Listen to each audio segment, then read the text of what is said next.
함께 보실 말씀 요한계시록 21장 9절에서 11절까지 우리 한 목소리로 같이 합독하겠습니다. 자, 함께 있습니다. 시작. 일곱 대접을 가지고 마지막 일곱 재앙을 담은 일곱 천사 중 하나가 나와서 내게 말하여 이르되 이리 오라. 내가 신부 곧 어린 양의 아내를 내게 보이리라 하고 성령으로 나를 데리고 크고 높은 산으로 올라가 하나님께로부터 하늘에서 내려오는 거룩한 성 예루살렘을 보이니 하나님의 영광이 있어 그 성의 빛이 지극히 귀한 보석 같고 벽옥과 수정같이 밝더라. 아멘. 막더라. 자, 인사합니다. 오직 예수님. 네, 예수님의 은혜와 평강이 넘치시기를 축원합니다. 아멘. 네. 자, 오늘 함께 읽으신 계시록 요한계시록 21장 9절에 11절 말씀, 오늘 본문을 토대로 새 예루살렘의 의미라는 제목으로 말씀 받습니다. 같이 한번 따라하겠습니다. 새 예루살렘의 의미. 새 예루살렘이에요. 이제 새 하늘과 새 땅, 그죠? 새 하늘과 새 땅에 들어갈 사람들, 여기가 그러니까 우리 교회를 말하는 것이고 성도를 의미하는 것입니다. 새 예루살렘은 대체 어떤 의미를 갖는가? 거기에 대해서 21장에 자세히 기록되고 있습니다. 꼼꼼히 살펴보도록 하겠습니다. 자, 새 예루살렘에 관한 말씀, 거룩한 성 새 예루살렘, 이렇게 해서 반복 기법을 사용하고 있습니다. 자, 이 새 예루살렘은 건축물이 아니에요. 이 땅에서는 건축물이 필요하고 또 때로는 중요합니다. 왜냐면 우리가 육신을 입고 있기 때문에 육신의 것도 중요하죠. 먹고 마시는 거 중요하고 돈도 필요하고, 여러분들 우리가 영적으로 잘 생활하면 하나님께서 이것들도 아름답게 채워주실 줄로 믿습니다. 아멘. 우리 대전제일교회가 그렇게 아름다운 또 교회가 되고 또 아름다운 또 건축물로 잘 재건되기를 다시 한번 축복합니다. 이런 거예요. 이건 자, 이 새 예루살렘은 건축물이 아니에요. 건축물이 아니고 천국에 들어간 성도의 모습이 되겠습니다. 권성도. 자, 그래서 이거는 이제 상징 기법입니다. 상징 기법. 그래서 요한계시록은 특별하게 거의 다 상징이에요. 구약 성경이 다 상징이에요. 그러니까 나 모형론이라는 표현을 썼는데, 모형이라는 표현이 히브리서에 나와요. 어떤 학자의 이론이 아닙니다. 그래서 이제 이 히브리서에서 모세와 예수 그리스도를 비교하면서, 그러니까 그 핍박이 심하니까 초대교회, 그래서 많은 유대인 그리스도인 중에서 유대교로 돌아가는 사람들이 있었어요. 그들을 향해서 히브리서 기자가 얘기하는 거예요. 무슨 얘기를 하냐? 구약으로 돌아가다니, 모세 율법으로 돌아가다니 말이 되느냐? 비교할 수 없는 하나님의 은혜가 그리스도 안에 있는 것인데, 그러면 그들을 향해서 기록했던 성경이 바로 히브리서고, 비교를 하는 거예요. 그리고 히브리서에 구약 성경이 다 비유고 상징이라는 사실에 대해서, 모형이라는 사실에 대해서 쭉 설명합니다. 자, 히브리서를 얘기할 수 있는 그런 기회가 되면 또 히브리서 말씀을 나누면 너무나 좋겠습니다. 자, 그런 얘기고요. 이 새 예루살렘은 어린 양의 신부입니다. 어린 양의 신부고 예수님. 이것도 비유고 상징이에요. 어린 양이 누구셔요? 예수님이요, 예수님. 어린 양. 어린 양의 신부, 교회, 성도를 의미합니다. 자, 그러니까 우리 얘기예요, 우리 얘기. 우리 대전제일교회 성도님들 얘기입니다. 아멘. 이 은혜가 있으시기를 축원합니다.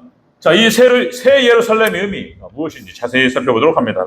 자, 확인합니다. 자, 새 예루살렘의 의미, 첫 번째, 어린 양의 아내다, 이렇게 표현하고 있습니다. 어린 양의 아내다.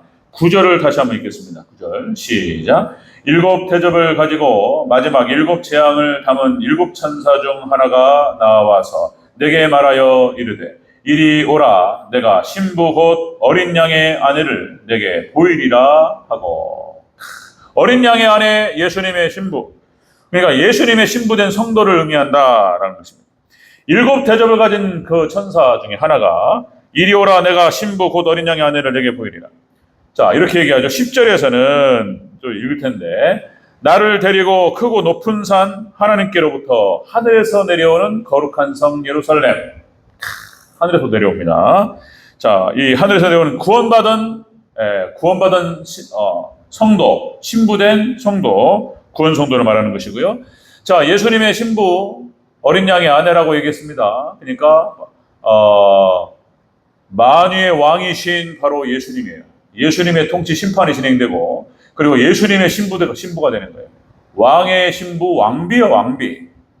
신분이 우리 하나님 백성들은 바로 예수님의 신부이며 왕의 그 왕비임을 잊지 마시기를 바랍니다. 여러분들의 정체성이에요. 아멘. 여러분들 하나님 감사하시기 바랍니다. 아멘. 왕이 왜요? 우리 신랑이요. 우리 신랑이 바로 왕의 왕. 예수님이셔요. 예수님.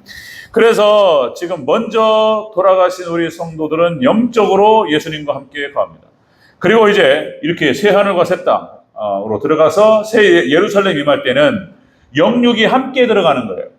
예수님의 부활체로에서 예수님 혼인잔치에 들어가고, 그리고 이제 새 하늘과 새 땅에서 하나님과 예수님과 함께 거하게 된다.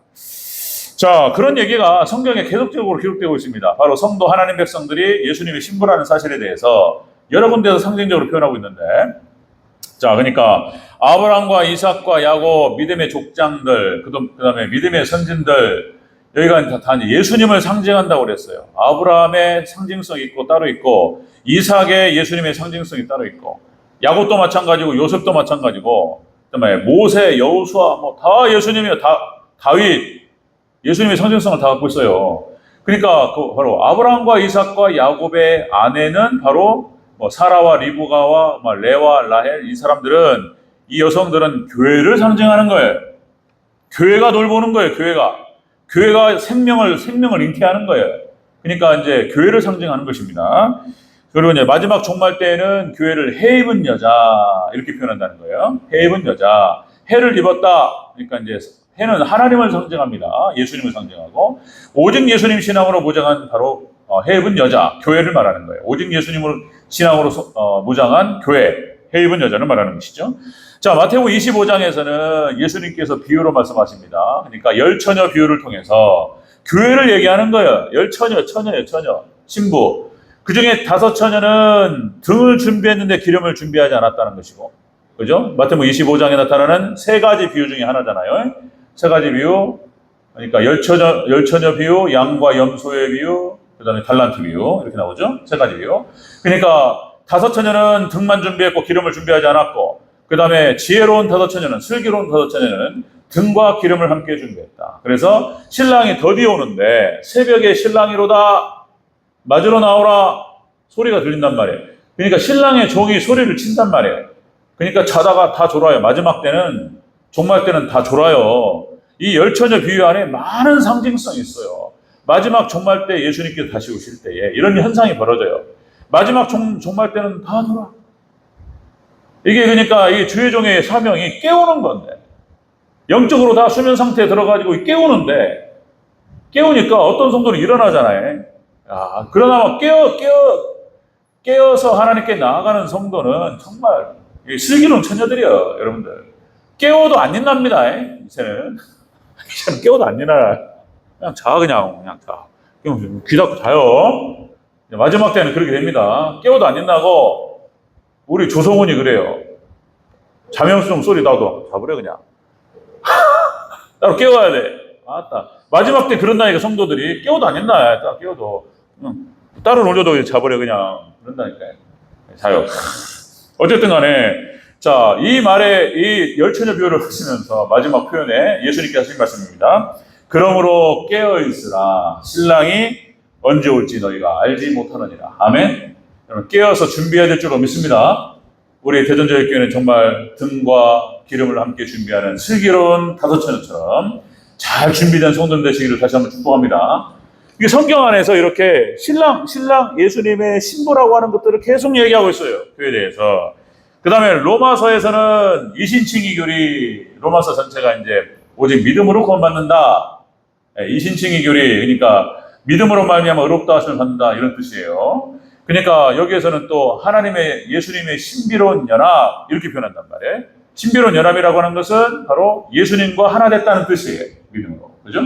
그럼 여기에 대해서 그렇게 표현하네요. 신비로운 연합. 하나가 됐어요. 그래서 다시 말씀드리면 신랑과 신부는 촌수가 없어요. 부부는 촌수가 없어요.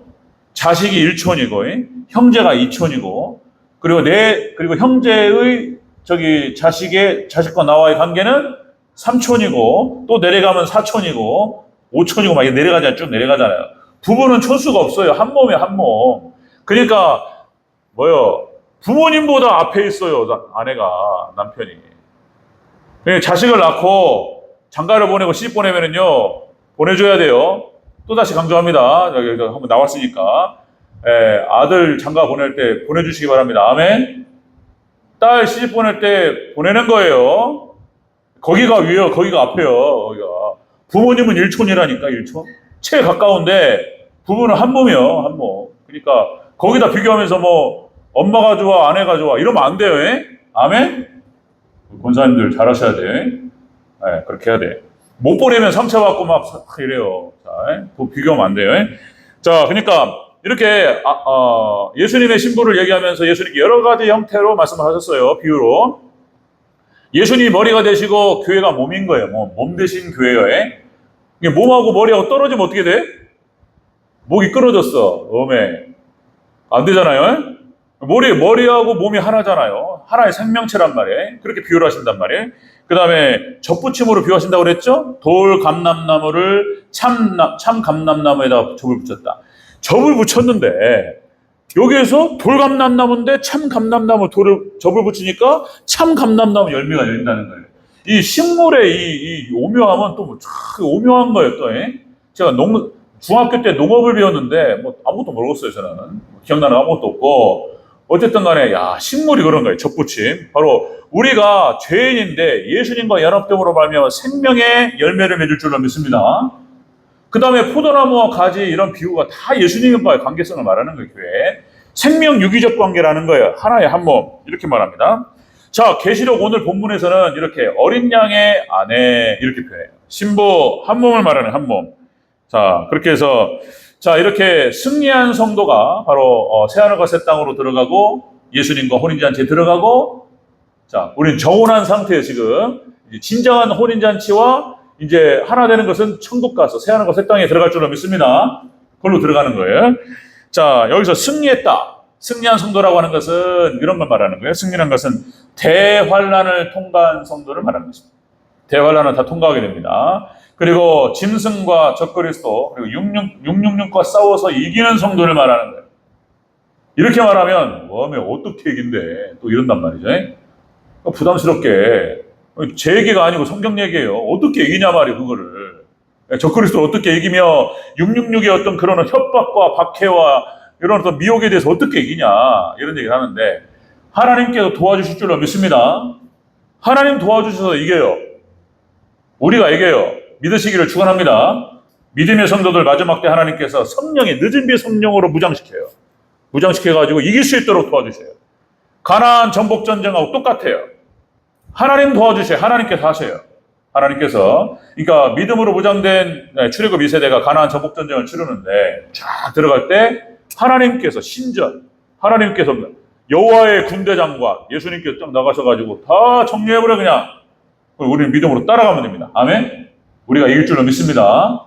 그러니까 가나안 정복 전쟁 방식도 그렇고 그 다음에 사사기에 나타나는 전쟁도 마찬가지예요. 드보라와 시스라 철병거 900대 기드원의 300용사 어떻게 이겨? 미디안 13만 5천 명 어떻게 이기냔 말이에요. 그런데 기드원이 이깁니다. 아멘. 그거는 마지막 때 어떻게 이길지를 보여주시는 거예요. 예표로 다 보여주시는 거예요. 하나님께서 함께 하심으로 말미암아서 적그리스도는 격파될 줄로 믿습니다. 이겨요. 하나님이 때려요. 하나님 때 우리는 딱 예수님께 붙어 있으면 돼요. 아멘. 우리가 승리하고 그리고 우리가 새 예루살렘으로 임할 줄로 믿습니다. 너무 걱정하지 마시고 끝까지 예수님만 붙으시기를 주의 이름으로 축원합니다. 이렇게 한다는 거예요. 새 예루살렘의 의미는 무엇이냐? 바로 예수님의 신부된 성도를 의미한다. 두 번째, 똑같은 얘기인데요. 두 번째는 거룩한 성 예루살렘입니다. 새 예루살렘은 거룩한 성인 거예요. 거룩한 성. 10절을 다시 한번 읽겠습니다. 10절 시작. 성령으로 나를 데리고 크고 높은 산으로 올라가 하나님께로부터 하늘에서 내려오는 거룩한 성 예루살렘을 보이니. 아멘. 자, 이 새 예루살렘은 거룩한 성이에요. 정결한 거예요. 정결한 거. 그러니까 이것은 정결한 성도를 의미하는 거예요. 예수님의 신부된 성도인데 이 성도는 예수님의 신부는 정결한 신부예요. 정결한 신부. 그러니까 신랑을 위해서 준비된 신부요. 여러분들 예수님을 위해서 우리 신랑 되신 예수님을 위해서 정결하고 거룩하게 준비되시기를 축원합니다. 다른 남자 생각만 해도 안 돼. 생각만 해도요. 신랑만 생각해야 돼요. 아멘? 몸은 말할 것도 없죠. 몸이 정결해야죠. 순결해야죠. 말할 것도 없고 마음도 안 돼요. 이거 받아들일 수 있겠습니까? 받아들일 수 없는 거예요. 그러니까 신랑 결혼을 하는데 신부가 옛날 남자친구를 생각해? 어떻게 생각하지? 며느리가 들어오는데 내 아들하고 결혼하는데 이 며느리가 첫사랑을 못 잊었어? 시어머니들 어떻게 생각하세요? 경을 칠 일이죠. 가만 있을 수 없는 일이죠. 우리 아들을 막 정말로 사랑하는 그죠? 그 며느리 마음과 몸이 잘 준비된 그런 거 원하시죠? 우리도 그렇게 준비될 줄로 믿습니다. 마음과 몸도 마찬가지고 마음도 오롯이 예수님만 생각하는 그런 정결하고 거룩한 성도님 되시기를 다시 한번 축복합니다. 그걸 의미하는 거예요. 그 사람이 들어가는 거예요.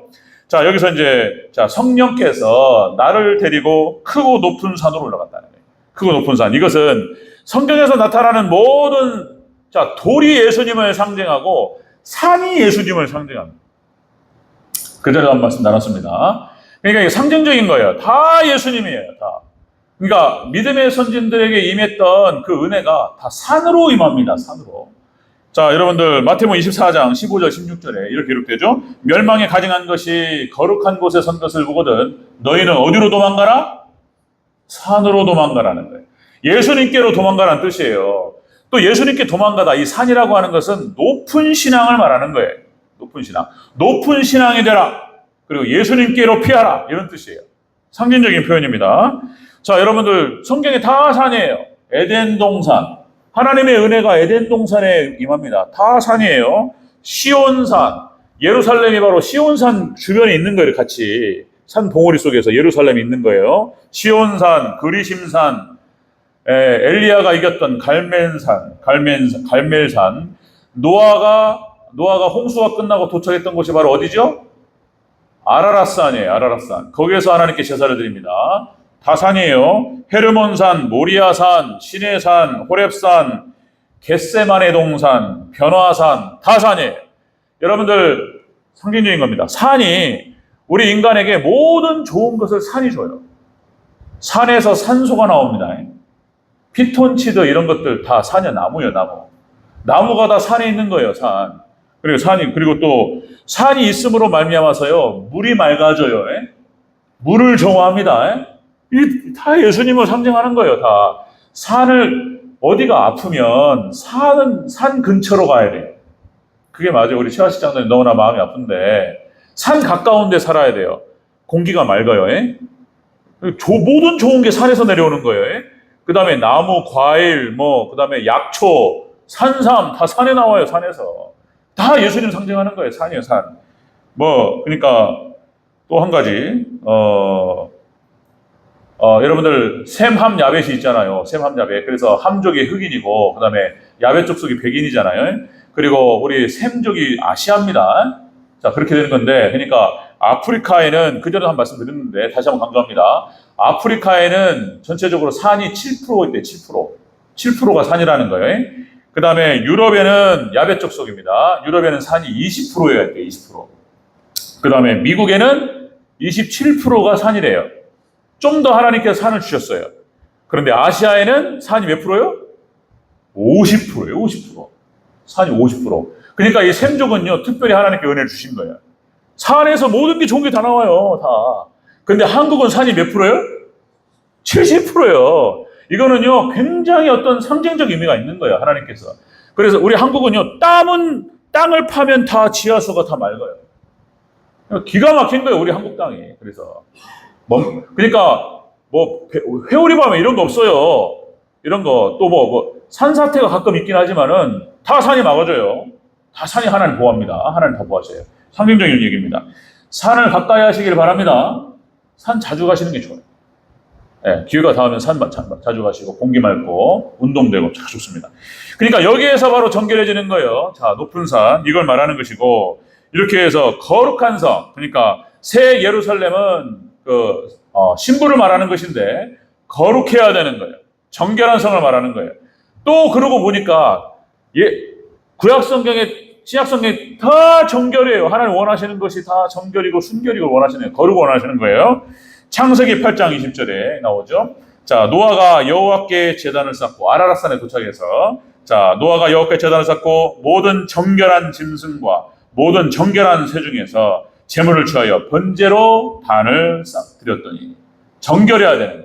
레위기서는 다 정결입니다. 레위기서 이렇게 나오죠. 정결한 제사장이 정결한 곳에서 정결한 제물을 가지고 너희가 그렇게 하면 너희가 정결케 되리라. 아멘. 하나님께 원하시는 것이요, 우리 하나님 백성들에게 순결이에요. 순결. 깨끗함, 정결함. 그 다음에 자, 레위기서 14장 20절 이렇게 표현되죠. 제사장과 그 번제와 소제를 제단에 드려 그를 위하여 속죄할 것이라. 그리하면 너희가 정결하리라. 정결이에요. 너무 많아서 다 부르면 어려워서 요시야 왕이 개혁 정책을 펴면서 거기 이런 표현이 또 나와요. 요시야 왕이, 자, 그의 조상 다윗의 하나님을 비로소 찾고 유다와 예루살렘을 비로소 정결하게 하여 그 산당들과 아세라 목상들과 아로 새긴 우상들과 부어 만든 우상들을 제거하여 버리매, 요시야가 왕에 있은 지 18년 해에 그 땅과 성전을 정결하게 하기를 마치고 모든 우상과 산당들을 싹 쓸어버렸어요. 요시야가. 그리고 그냥 깨끗하게 치워버렸네요. 하나님께서. 그랬더니 하나님께 요시야와 이스라엘에게 어마어마한 축복을 부어주십니다.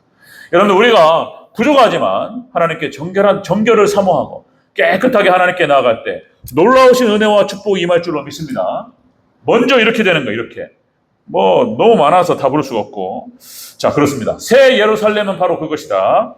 자, 여러분들, 예수님의 신부된 성도를 말하는 것이고 거룩한 신부를 말하는 거예요. 거룩한 성도. 자, 마지막 세 번째. 이 새로 예루살렘은 하나님의 영광이 비칩니다. 이제 하나님의 영광이 찾아와요. 자, 우리 11절 다시 한번 읽겠습니다. 11절 시작. 하나님의 영광이 있어 그 성의 빛이 지극히 귀한 보석 같고 벽옥과 수정같이 막더라. 아멘. 이 정결한 곳에, 정결한 거룩한 성 예루살렘, 그죠? 예수님의 신부에 하나님의 영광이 함께합니다. 하나님의 영광이 임하셔요. 하나님의 영광 속으로 들어갑니다.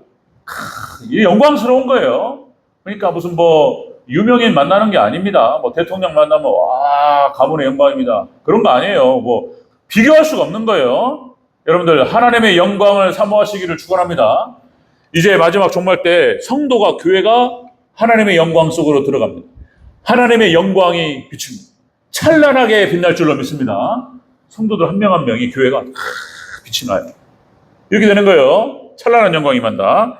자, 여러분들, 본문에서는 그렇게 표현하고 있죠. 벽옥과 수정, 보석으로 비유하고 있습니다.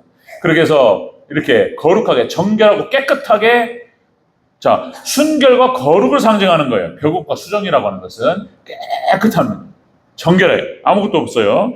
자, 이 하나님의 영광을 얘기할 때 구약 성경에서 여러 가지 비유로 말씀하세요. 하나님의 영광을 설명할 때 이스라엘 백성들이 출애굽을 해서 광야로 나와서 하나님의 영광의 장면이 나타나는데, 특별히 홍해에서 하나님의 영광이 막, 홍해, 하나님의 영광이 이렇게 나타나죠.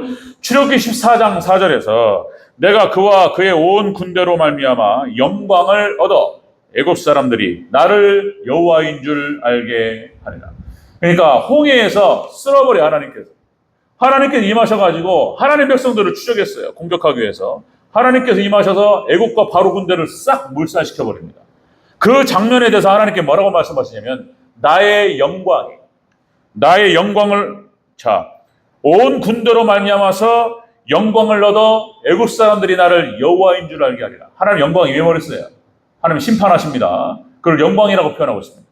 두 번째, 자, 신의 산에 하나님의 영광이 임합니다. 그죠? 출애굽기 24장 16절, 여호와의 영광이 신의 산 위에 머무르고 구름이 엿새 동안 산을 가리더니 여호와의 영광이 이스라엘 자손 눈에 맹렬한 불꽃 같았다. 이렇게 표현되고 있습니다. 이것이 있잖아요. 그러니까 미디안에서 모든 역사적인 고증이 다 나왔어요.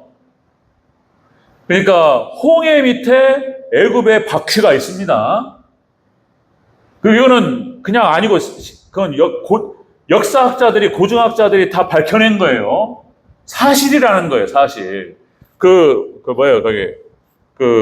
신의, 무슨 바다에?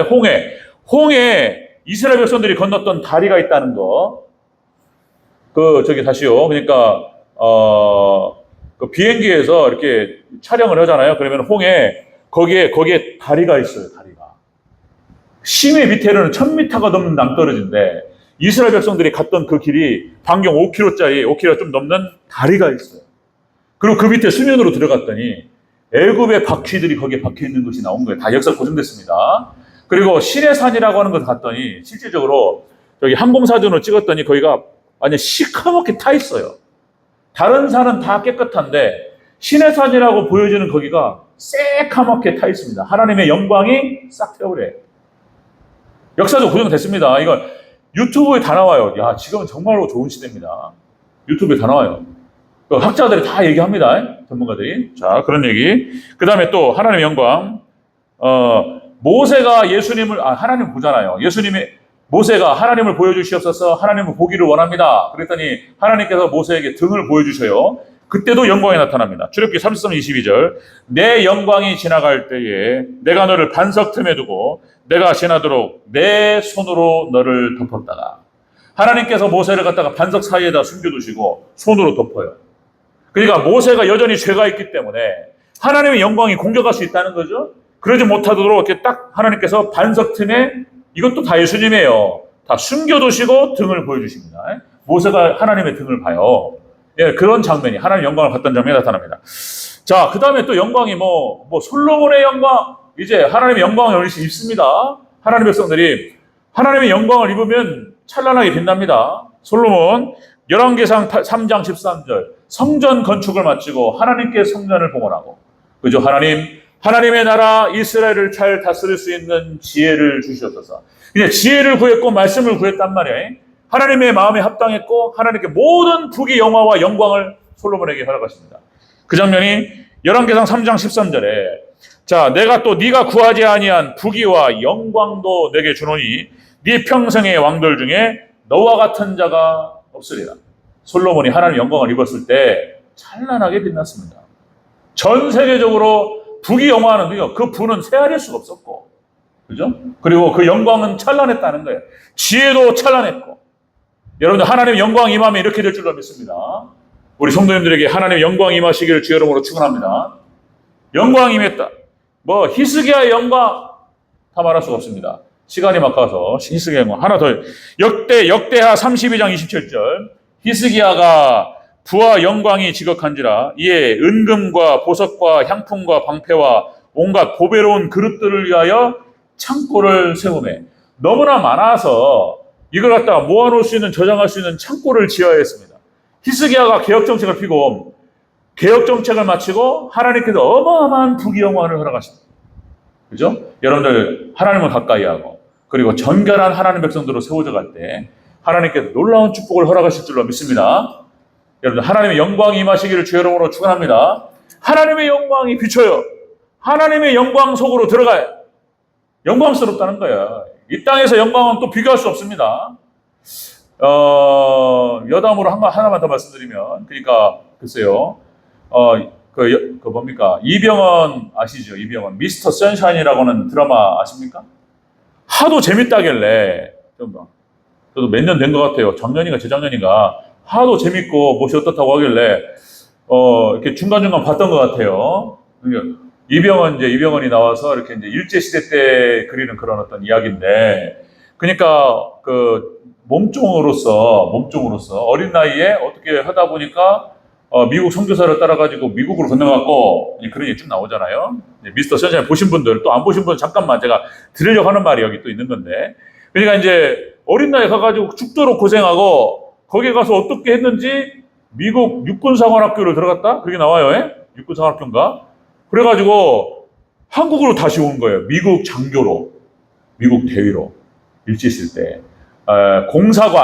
공사관을 갖다가 관리하는 대위로 유진초이라고 하는, 유진초이라고 하는 인물로 나타나죠. 멋있죠. 여기서 이병헌이 멋있게 나오는데, 거기 어떤 장면이 나타나냐면, 이런 장면이다. 무슨 사건으로 인해서 일본군들이 미국 공사관의 군대를 거느리고 군대 소총을 갖다 갖고 있는 군인들이 막 몰려온 거예요.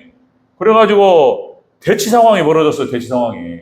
미국 거기 호위병들 그러니까 미국 군대 미국 호위 군인들하고 일본 군인들하고 총을 겨누는 이런 상황이 벌어진 거예요.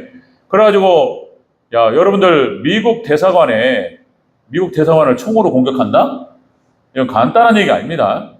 예, 일제시대 또 그런 현상이 나타나는데 저기서 이제 이병헌 이런 표현을 써요. 제가 말씀드리려고 하는 게 이제 일본군들하고 미국군하고 이제 이렇게 총을 딱 거치하면서 딱 겨누는 상황이 벌어졌어요. 일촉즉발. 자, 그런데 이제 여기서 이병헌이 딱 한마디 합니다. 뭐라고 하냐면, 만약에 공중이 됐든 하늘이 됐든 누가 됐든 총을 한 번만 쏘면 미국에 대한 정면 도전으로 받아들이고 선전포고로 받아들인다. 이렇게 말해요. 그리고 전쟁이다.